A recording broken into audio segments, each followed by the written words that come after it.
আসসালামু আলাইকুম। যেদিন আমার মাছ বা মাংস খেতে ইচ্ছা করে না, ওই দিন আমি পটল দিয়ে এই রেসিপিটা বানাই আর পেট ভরে ভাত খাই।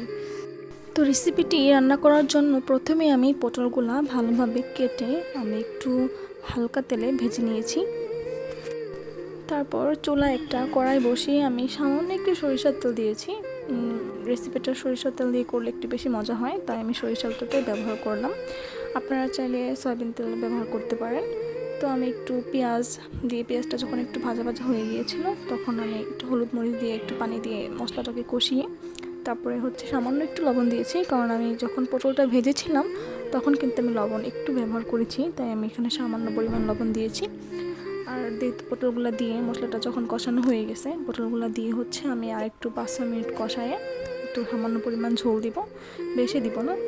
তারপর নেক্সট আরও 5-6 মিনিট পরে যখন আমার ঝোলটা একটু শুকায় যাবে, তখন আমি ধনেপাতা কুচি দিয়ে দিলাম। ট্রাস্ট মি, রেসিপিটা এত মজা লাগে যে আপনার মাছ বা মাংসের কোনো কিছুই প্রয়োজন হবে না। খুব মন ভরে তৃপ্তি মিটিয়ে ভাত খাওয়া যাবে ওই দিন।